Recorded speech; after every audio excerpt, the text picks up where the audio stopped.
Hey there, friends. I am so happy to have you back for another episode of Just the Zoo of Us. This week I'm joined by the naturalist and science communicator behind the Science of Birds podcast. He's here to drop some knowledge about the common loon, including but not limited to why they got stuck with such a rude name, how they've managed to master both water and air, and the hidden meanings behind those ethereal and slightly spooky songs in the night. So stick around afterwards for announcements, plugs, and a sneak peek at next week's episode. So without further ado, Just the Zoo of Us presents The Common Loon with Ivan Phillipsen.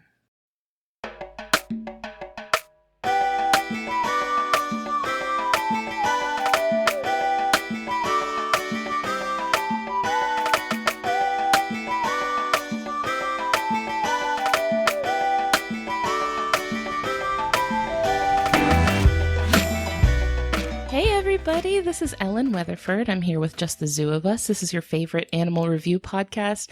And this week we do have a new friend to speak to this week. This is Ivan Phillipsen. Say hi, Ivan. Hi, Ivan. I'm sorry. You know what? I think you might be the first person to do that, actually. Oh, cool. Okay, I figured it was like a super old joke that everybody did, but it just seemed like the thing to do. So anyway, yeah. Hi, Ellen. Hi, everyone. It's so good to hear from you. I found you through your podcast, The Science of Birds.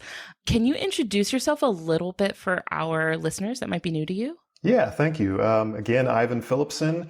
I am the host and creator of the Science of Birds podcast. That is something that I'm very passionate about and spend a lot of time doing these days. It's been only about a year. I'm 30 plus episodes in.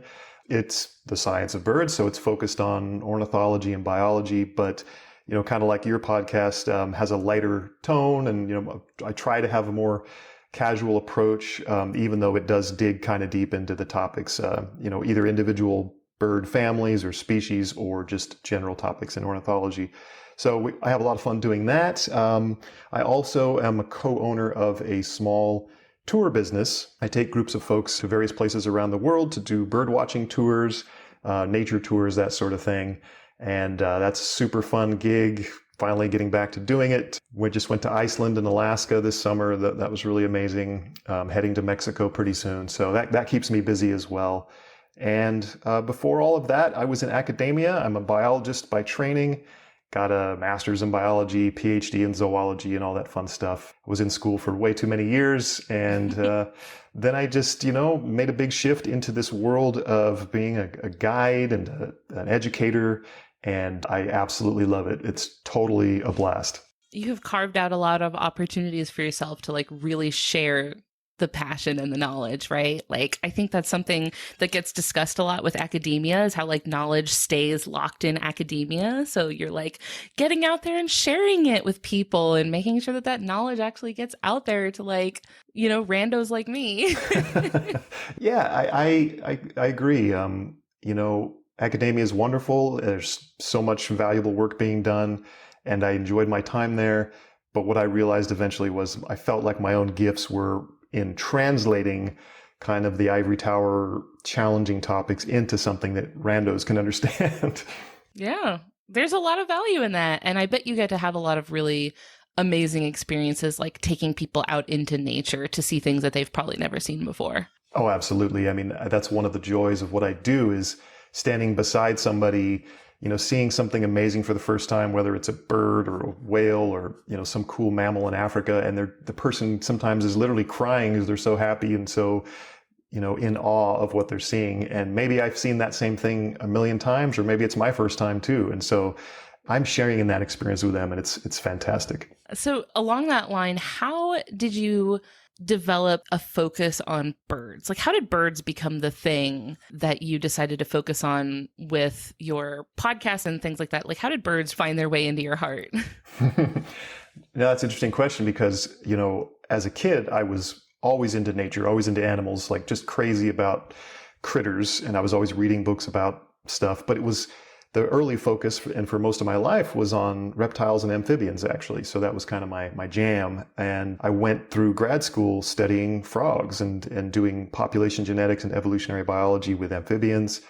And then I did some work following that with some more creepy crawlies with aquatic insects. But along that way, along that sort of academic journey, in my free time, I was getting more and more interested in birds, with friends and things, going out birding.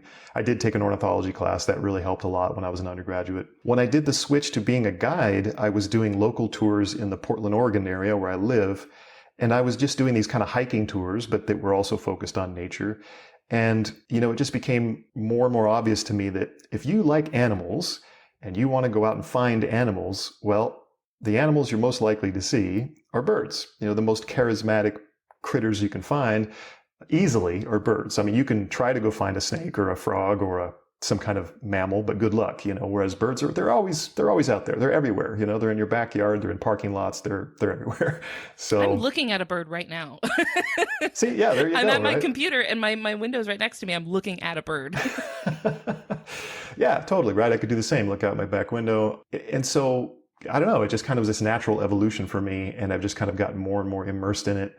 And there's so much enthusiasm in the public about birds as well. So I really enjoy that. And birds are, because they're so common and so interesting, they're a great sort of doorway into nature, right? You can teach people about ornithology, but those topics typically overlap with all kinds of other animals and biological topics, right? So let's say you're talking about evolution, or you could be talking about a bird, but those concepts are much more universal. So I find birds are just perfect for that, and they're just a delight. They're the gateway animal, exactly. Ambassador that gets you into, they're like, don't you want to check out birds? Could I possibly interest you in the rest of the animal kingdom? Exactly. Oh, you like birds, do you? Well, can I interest you in some reptiles, perhaps? Yeah. How about some reptiles? They're almost like birds. Yeah. I know, it's they're right next to each other on the little tree of life, right? It's not a far jump from reptiles to birds. Well, speaking of that, and that's the other thing that I think kind of put me over the edge with birds, was once it became very obvious that birds are dinosaurs, right? In my lifetime, that's been a paradigm shift, right? Since the 80s, we've really come to appreciate these are little theropod dinosaurs running around, flying around us all day, every day. And wow, how cool is that? And so, yeah, you're a birder, you're somebody who's interested in birds, but you're out there looking at dinosaurs. So who doesn't like dinosaurs? For me, I feel like especially when I see a bird that's walking on the ground, you can see that connection there, right? They look like a little velociraptor stomping around. You mentioned before we hit record that you have chickens, and I feel like chickens, I know maybe it sounds a little silly, but when you see a little chicken just bobbing their head around and strutting all over the place, I feel like I'm looking at them and I'm like, clever girl. I just love them so much. I feel like that's a really clear connection when you see a bird walking on the ground. You're like, yes. I see the link.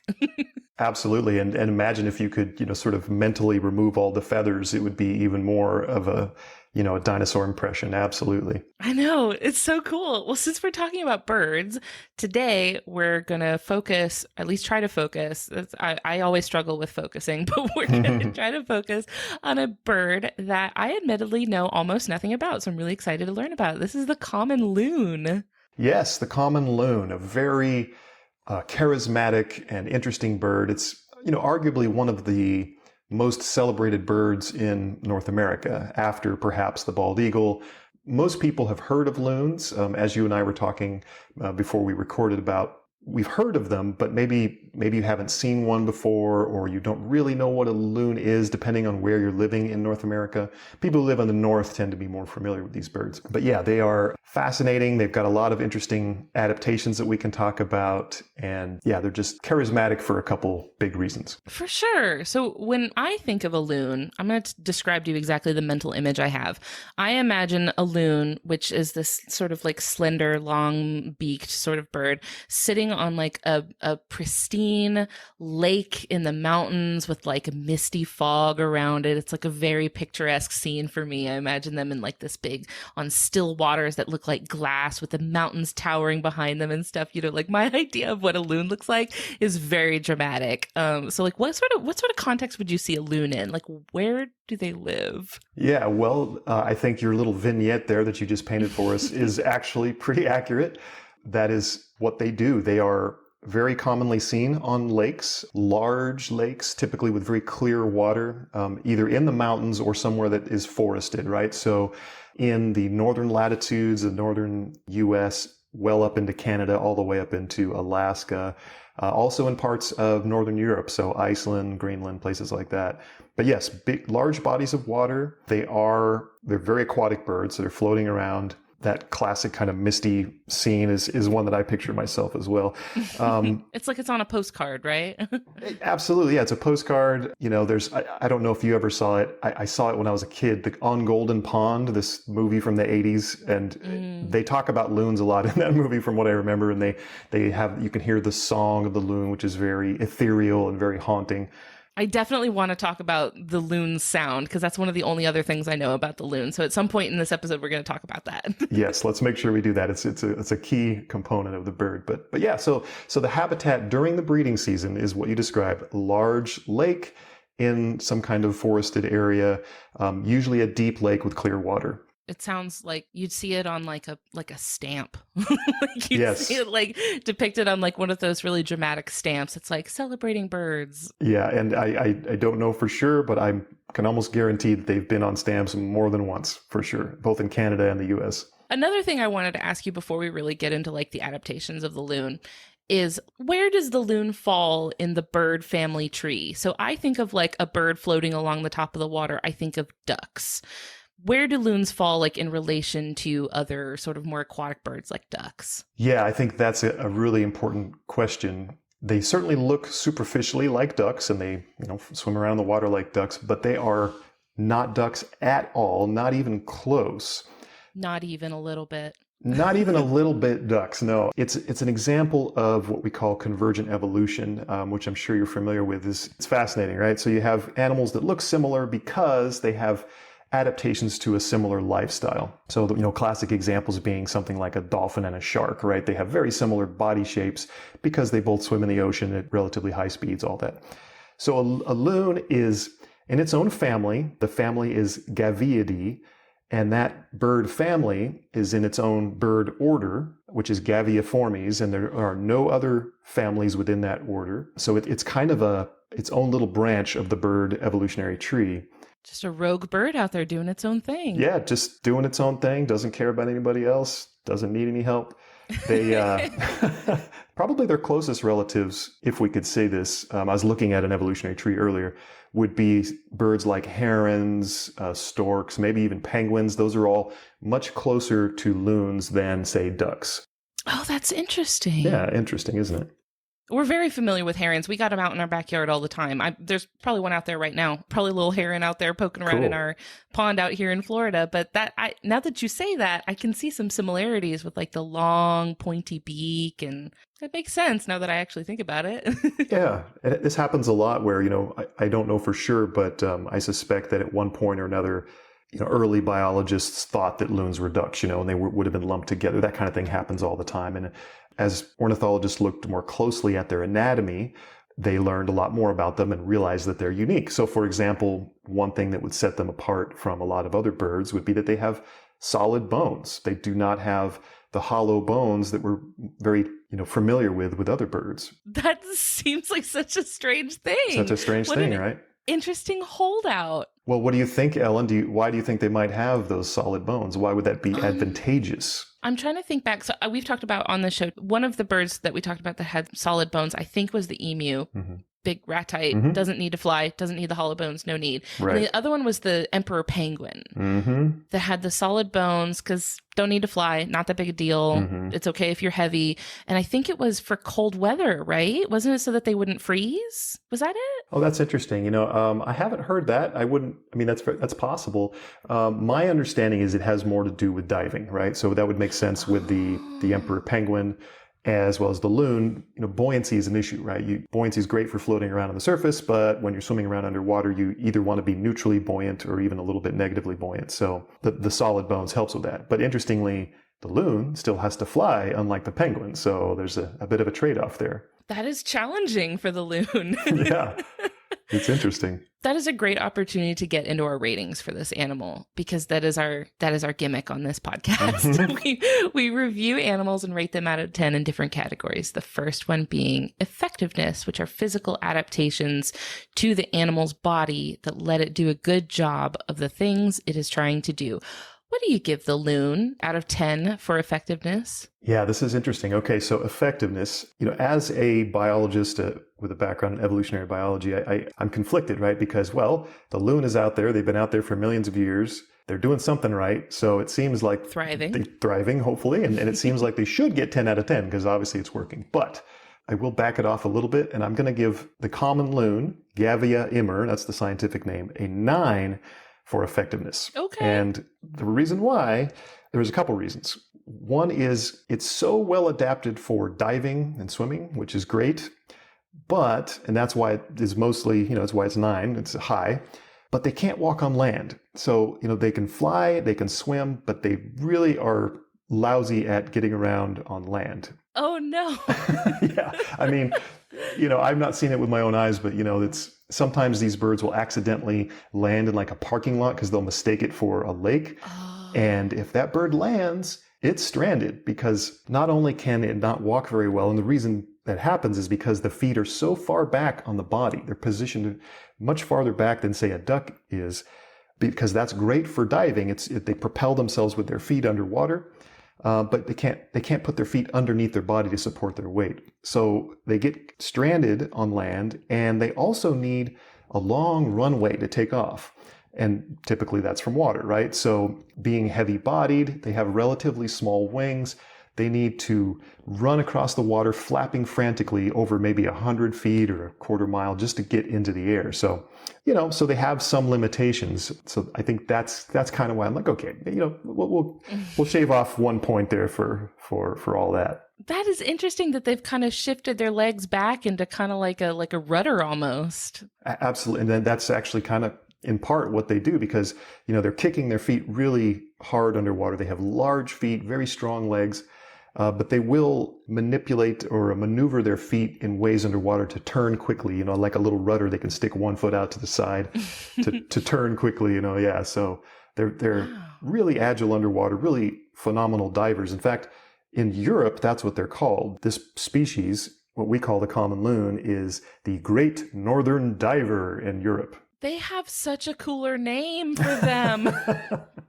Why did we call ours a loon? And theirs got the Great Northern Diver. That's so much cooler. I know, right? Makes them sound really awesome. Yeah, where that loon came from, I was trying to figure that out. And it seems like it came from some old English word, lumi, meaning something like an awkward person or a lummox. Or like... That's so rude. I know, right? Or like there's a Scandinavian word that's similar, loom, meaning lame or clumsy. So yeah, apparently, people, instead of calling it something, like Great Northern Diver and praising its positive attributes, here in North America, we kind of wanted to highlight the fact that it's kind of goofy as it waddles around on land. They're like, no, we're just going to absolutely drag you every single time we refer to you at all. We're just going to roast you every day. Exactly. This follows a pattern that I have noticed of like people that give birds common names are so rude to the birds. And I've noticed this more so with birds than with any other type of animal, that these birds will have such mean names. Do you know what I'm talking about? Yeah, I'm trying to think of an example. Do you have an example? It's like, it sounds... You're going to hear some click-clack because I have a mechanical keyboard. Yeah, no worries. Literally, if you just Google rude bird names. Right, I'm trying to look it up too, yeah. 10 great birds with bad names. Okay, great. There's the booby. Right. We've talked about on this show, the booby, which like comes from an old Spanish word that means like a stupid person. Right. Which that's incredibly mean. There's a Twitter thread that says my favorite species of birds are the ones named by people who clearly hate birds. You've got the drab seed eater, the typical swift. There you go. The go away bird. The sad flycatcher. Oh my God. Yeah, so the loon deserved better, I think. Yeah. That's funny. A mess. When you were talking about how they're such impressive divers, that reminds me a lot of birds that we have here in Florida, the anhinga. They call them snake birds. Is the loon at all, like, is that a similar sort of bird to the loon? Because I'm thinking a lot of like the anhinga also like has that a longer neck than a loon, but has that like long pointy beak, and they have those big chunky webbed feet on the back. Is it at all similar? It's similar only because of, again, convergent evolution. An anhinga is more like a cormorant, which you're also probably familiar with. Yeah. These are birds that, an anhinga or a cormorant, they kind of sit low in the water like a loon. They are also really good divers, so they do have that similar lifestyle. There's some overlap in their diet, but yeah, not closely related to a loon. Again, a loon is kind of on its own branch. There are 5 species of loon in the world, but that's it, on their little branch. So that's so cool. But that must be a tried and true formula, right? For it to have evolved so many different times in different birds. Absolutely. Yeah. To have that bill shape, that kind of, dagger-like or spear-like bill, have your feet positioned far back on your body. Thinking of grebes as well. Grebes, that's a whole nother group of birds that are duck-like, but that have similar adaptations, but are just totally independently evolved, those adaptations. Do loons have teeth? This is maybe a weird question, but do they have teeth? No, it's a good question. I mean, they don't, but they do have, I believe it's on their tongue. I'm trying to remember if it's on their tongue or the lining of their bill. They have these little kind of spiky projections that are not at all true teeth, right? They don't have enamel. They're not connected to the bone. They're just kind of these outgrowths of the skin. But those provide some grip on fish, which is the primary food that these loons are eating, are fish in these lakes. Sometimes crustaceans and things, because you'll find these birds along the coasts in the winter when they're not breeding. The lakes are their breeding habitat. But no, so the short answer is no, they don't have teeth. Okay, but that might be something that you look at it and you might mistake them for teeth, but they're not teeth. That's interesting. Right. Yeah, and there are other birds, there are some ducks, for example, like mergansers that are fish-eating ducks. They are true ducks, but they have these little serrations on their bills, which, again, look like teeth, kind of function like that, but they're not true teeth. Birds are, of course, dinosaurs, and they abandoned true teeth many millions of years ago. I mean, if you don't need them. Yeah, well, if you got to fly, swap it out. Yeah, the beaks are presumably a little lighter. Yeah. Oh, and to go back to the thing you were saying earlier about them having solid bones instead of hollow bones, which is like, that's mind-blowing to me. Like, does that seem to hinder their ability to fly in any way? Like, how does that play out for them? Yeah, well, interestingly, they actually are really capable flyers. They do migrate. So as I mentioned, they spend the breeding season, the summer, up in these northern lakes in the northern U.S. and Canada, Alaska, or in northern Europe. But they fly long distances sometimes to their non-breeding or winter habitats, which are going to be off the Atlantic coast, all the way down into your neck of the woods, actually, in Florida. So you do have these common loons in the winter off your coast. They also go into the northern Gulf of Mexico, off the coast of the Pacific coast. But they can fly, hundreds of miles in a day, and they've been clocked at flying 70 miles per hour. So they're pretty good at flying. They flap very, very fast. Again, they have these kind of relatively small wings for their body size and weight, these kind of pointy wings, but they flap fast and they fly just beeline in a straight line. They're really, really amazing to watch. That's so impressive. Yeah, so they can do it. Are they doing it just to flex on penguins? They're like, yeah. See, we got the solid bones and we can fly. It's not that hard. You should try it sometime. Yeah, they're like, look at me. Remember how you used to be able to do this? Sucker. The view's nice from up here. You should check it out sometime. Oh, you can't because you can't fly. Do you get to the Cloud District very often? Oh, what am I saying? Of course you don't. Oh. Well, I think that loons have gotten a pass on like being rude to other birds for how rudely they've been treated with their unfortunate name. I think they get a pass to be a little bit snarky. Yeah, it's totally fair. Is a loonie the like Canadian currency? Is that a reference to the loon? I feel like I've heard that. Yeah, I believe isn't that the $1 coin or something? I believe so. It has at least some of them have a loon on one side of the coin. So I'm almost certain that that's where the name of the coin came from. I think there are also loonies that don't have a loon on the coin, but I think originally they did. So yes, there's an absolute connection there. I like the pride that they take in their loons. Yeah. I think it's Ontario. I think that's the provincial bird for Ontario, and it's the state bird for, I think, maybe Wisconsin. I want to say there's at least some U.S. states that it's the state bird. They're very appreciated in many places. In the Midwestern states around the Great Lakes, they're pretty thick around there. Native Americans revered them for thousands of years. So they're despite the name, people seem to like loons quite a lot. Oh, yeah, for sure. I'm glad that you told me that they will be here on their migratory path, because I'll have to see if I can track some down and go see some. If I see some in the wild in real life, I will lose my mind. I will be so excited. Yeah, so you want to go out in the winter and look off your coast. And what you'd be looking for, we maybe should talk about what these things look like a little bit, like their plumage, but they look different in the winter than they do in the summer, right? They have this really gorgeous black and white plumage in the breeding season, right? In the summer when we see them on the lakes. They have this black head with this kind of white collar or necklace, this beautiful checkered pattern on the back, red eyes, almost like jewel-like crimson eyes. But if you were to go to your coast in the winter and see loons out, in the surf or beyond, they're going to be more of a gray bird, kind of a dusty gray on the back with a white belly. So they look very different in the winter season. Oh, that's really interesting. Huh. I know a lot of times birds will look very different depending on like what time of the year it is, but I'll try to see if I can track any down. That sounds really cool. Yeah, give it a go.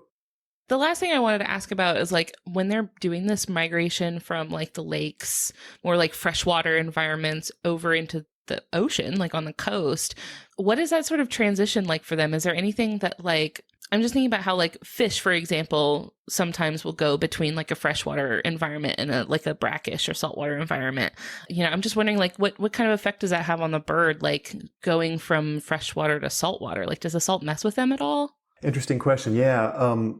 Physiologically, to be honest, I don't know specifics about the loon if they, for example, transition from drinking fresh water to being able to drink salt water, right? We know that quite a few marine birds drink salt water, and they have these really amazing salt glands over their eyes that process that, and they excrete the excess salt. Have you heard of that before? No, but that sounds really cool. Yeah, so that things like penguins or albatrosses, a lot of marine birds, gulls can do this.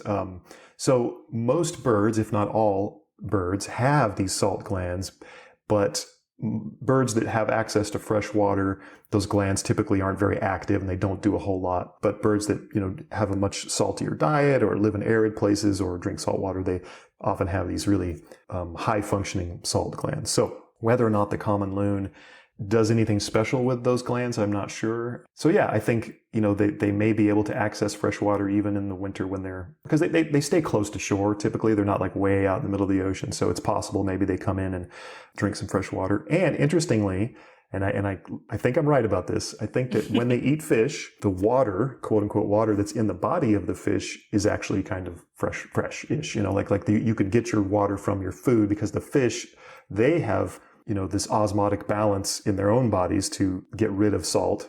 And so if your diet is fish, then you're actually getting fresh water. I believe that's correct. That's so cool. I had never really put a lot of thought into like how birds that spend a lot of time in salt water are getting enough actual water. But wow, that's really cool because we got a lot of like seabirds around here. We've got like seagulls and pelicans and stuff like that. Right. How interesting. I love that for the loon. I think that the topic of migration is a good transition into the next category that we rate animals on, which is ingenuity. So behavioral adaptations to the animal that let them maybe solve problems that they're facing. Anything that might be, okay, so this is like a predatory bird that's eating fish. So maybe some sort of behaviors that let it catch its prey, behaviors that let it maybe evade other predators so it doesn't get turned into prey itself. Any sort of like behavioral adaptations the loon has. What do you give the loon out of 10 for ingenuity? Yeah. Okay. So for ingenuity, again, had a little trouble with this. I could easily go with 10. I might back it off a little bit to 8 or 9 because when I think ingenuity, I was kind of thinking more like, what does this bird do that's different than what other similar birds might do, or what's unique to the loon? And I had a little bit of hard time thinking of unique things. But if we're just thinking of behaviors that allow this bird to be really awesome. Maybe I'd give it a 9 because it is this, an amazing diver, really capable underwater predator. They can dive, typically down, 30, 45 seconds, which doesn't sound like a whole lot of time, but that's plenty of time to catch fish. They might go down for 2 minutes sometimes, and very rarely they could go down for 5 to 15 minutes, which is pretty amazing. They can get down to 200 feet. Again, some of these lakes are very deep, or if they're, offshore along the coast, they're just really agile, and they're doing this by, they're hunting their prey visually, right? So they have to see these fish. And that's one reason or probably the reason that they prefer clear water, both in their breeding habitats, in lakes, or off the coast. They like clear water so they can actually see what they're trying to eat. So they're really good, capable predators for the things they like to eat.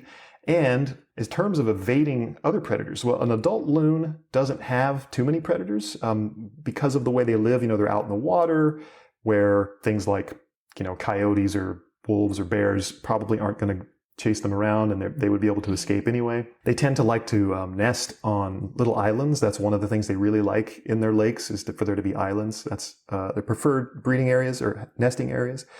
But get this, the bill of this common loon is very dagger-like. If you look at a picture of it, from the side, it looks like a spear tip or a dagger. So they use these against their rivals if they need to, or predators. In fact, in 2019, there was this kind of murder mystery that occurred, and I believe it was in Maine. There was a dead bald eagle floating in a lake. Oh my gosh. And somebody found the bald eagle and what the heck happened to this? Did somebody shoot it? Of course, because that's very illegal. Yeah, you can't do that. No, you can't do that. So they got this eagle and they, did this necropsy, and they're trying to figure out what was going on. And they found the eagle, but they also found a dead loon, a dead baby loon in that area. So that was another part of the crime scene, was there was a baby loon that had been killed. The plot thickens. The plot thickens. What they did was they examined the body of the eagle, and they found this puncture wound in the chest of the eagle. And the heart of the eagle had been punctured. So what they've concluded was the eagle was trying to eat a baby loon. The parents are very protective of their chicks, both male and female, and they only have, usually 1 or 2 chicks at a time. They're very protective. And so one of the loons must have come up, probably from underwater, with that dagger-like bill and just rammed it right into the heart of the eagle and killed it probably instantly. So, wow. So that's pretty amazing, I think. Stone cold revenge immediately. That is instant justice. Yeah, absolutely. It's amazing. Wow. That's so interesting. And bald eagles are huge, I don't think a loon is close to the same size as a bald eagle, right? Well, interestingly, it is actually a pretty big bird. There's size variation. So in some parts of their range, like in the Western United States, in the Midwest, they're kind of like a large duck or small goose size. But I was in Iceland recently where I saw common loons, and from a distance, it's kind of duck-like. It doesn't seem like it's much bigger than a duck. But I went to this one place, this little museum where they had a stuffed loon, a dead one, so you could get right up next to it. And this thing was huge. It was like I was floored by how big this bird was. It seemed like it was at least a couple feet long and very chunky, and it did look very heavy-bodied. So I think depending on the loon, it can, in terms of its basic body size, approach the size of an eagle. But even if it didn't, it's that bill, that bill is pretty long and robust and sharp and pointy, and that did it. They stay armed. They're ready to go anytime. Yep. Don't bring an eagle to a knife fight. Nice. Another thing, while we're talking about their behavior, this is probably a good time to talk about the sound that they make. Mm-hmm. Because it's one of the things I know about loons, because I feel like I've seen so many beautiful videos of loons making this, it's one of the most musical sounds in nature that I've ever heard. It just sounds like it's being played with a musical instrument. Why are they doing this? Why do they have such a beautiful song? Yeah, I mean, it's hard to say why it's beautiful to our ear, but in terms of what they're doing, they have several different calls, and the one you're talking about is probably the wail. This is the very haunting, ethereal song that probably many of us have heard in one context or another.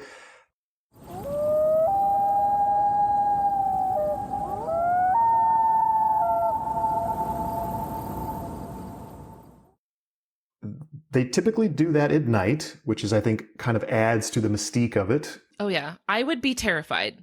Yeah. Sometimes some people think it's kind of spooky. And my wife kind of a spooky sound. I'm like, no, it's beautiful. It's not spooky, but kind of.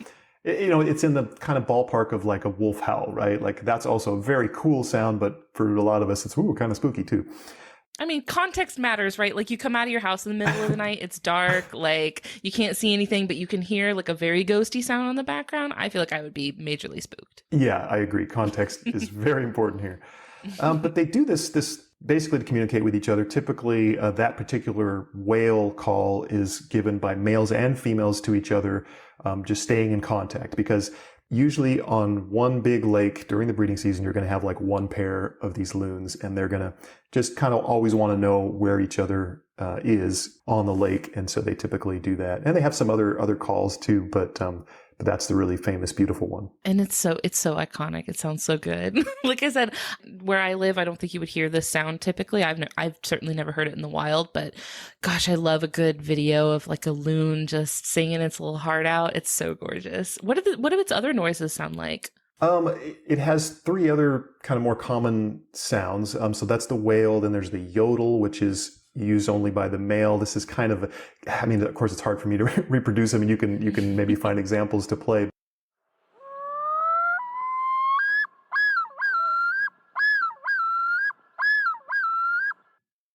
There's the tremolo as well, which, if you're familiar with musical instruments, that kind of makes sense. Tremolo.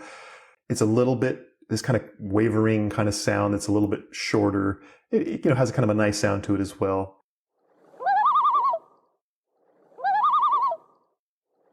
And then there's the hoot. I've not heard the hoot before.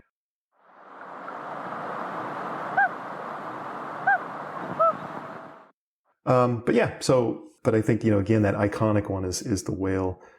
Oh, that's so good. And they're doing this to communicate just with other loons, like just to have a little message board going on of them calling to each other. Yeah, either between a mated pair or sometimes just to loons in the area, kind of, hey, I'm over here. This is, I don't think that the wail is necessarily any kind of antagonistic thing, trying to warn off other individuals. It maybe, but I think I think the tremolo is more of an alarm call, for example.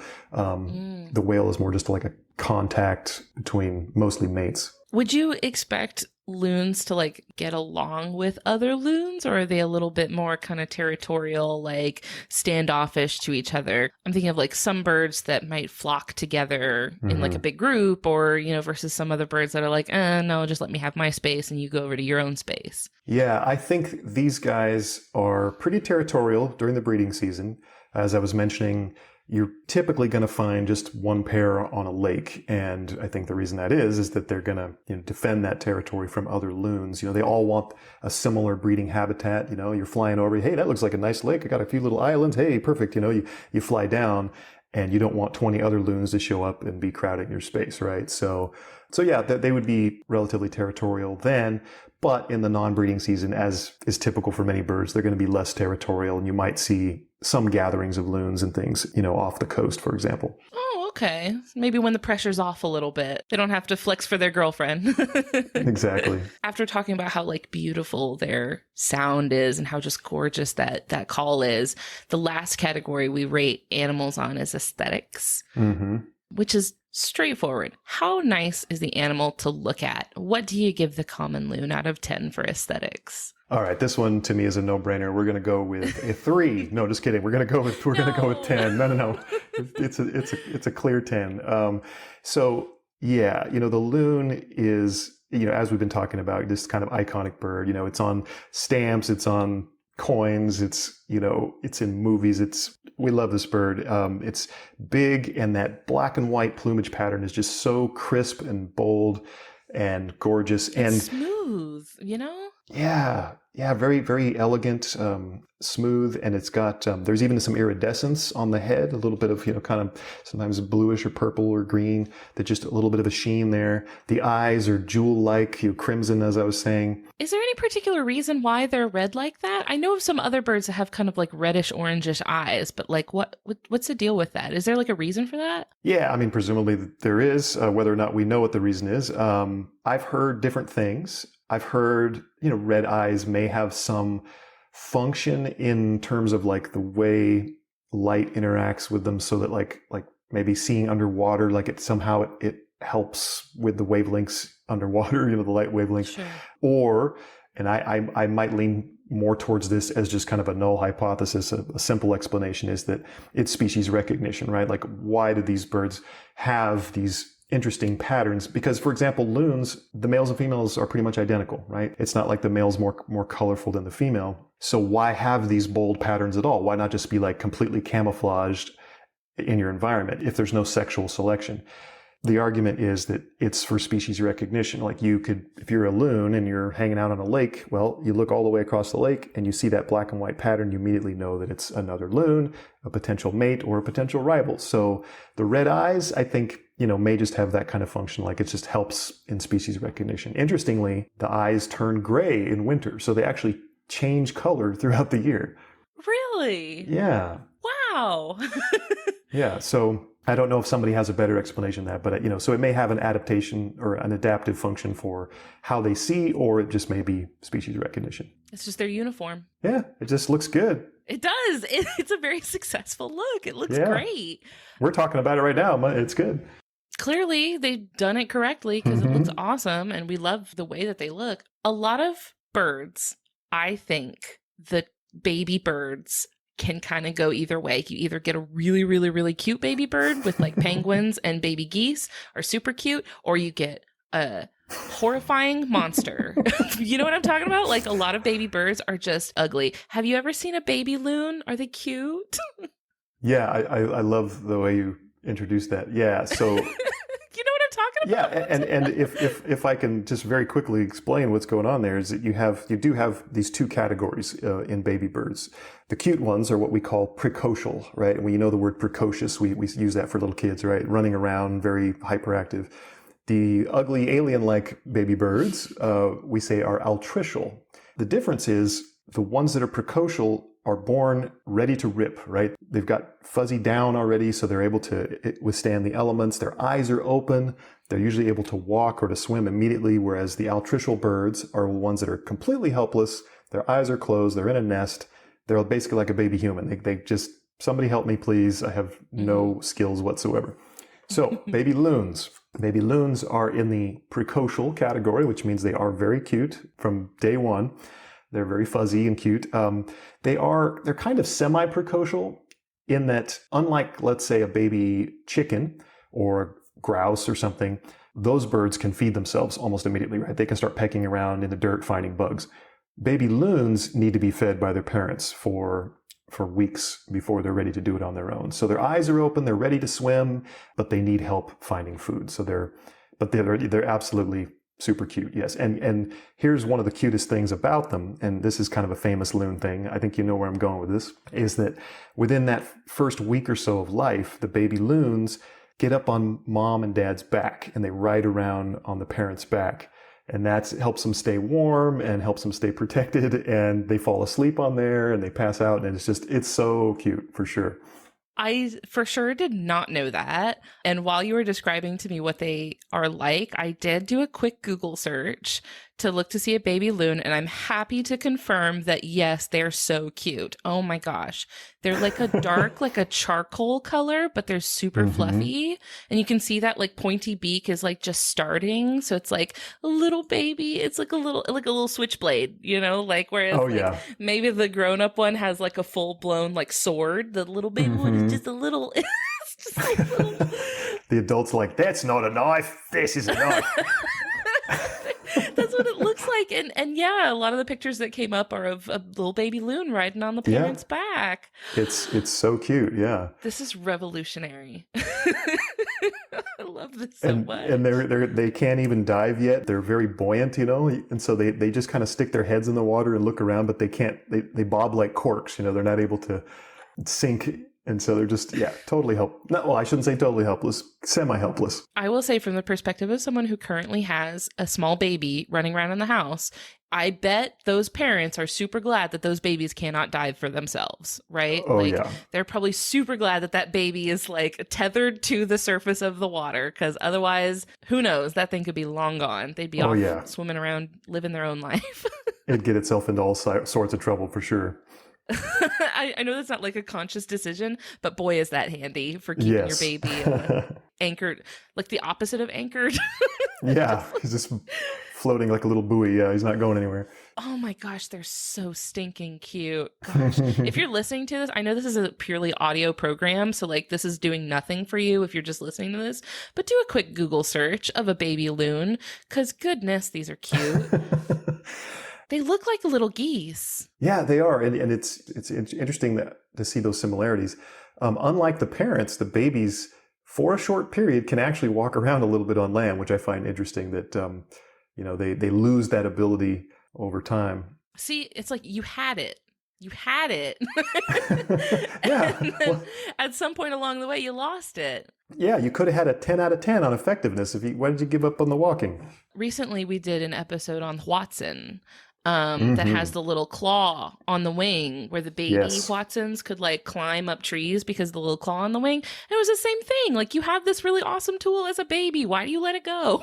Yeah, it's interesting, isn't it? I know, birds are so strange. Well, before we get wrapped up for today, I did want to give you just the floor to talk about if there's anything that you are working on right now that you want people to know about. Definitely tell us more about your podcast, The Science of Birds, where people can find you, like on social media or on the internet, anything like that. Just stuff you want people to know as they're coming away from this.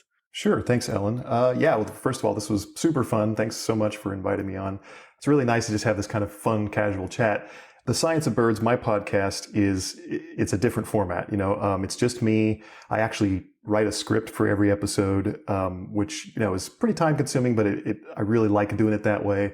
So this is kind of a breath of fresh air for me. It's just so much easier. But so if you're interested in birds, I do invite you to check out The Science of Birds. You can go to scienceofbirds.com.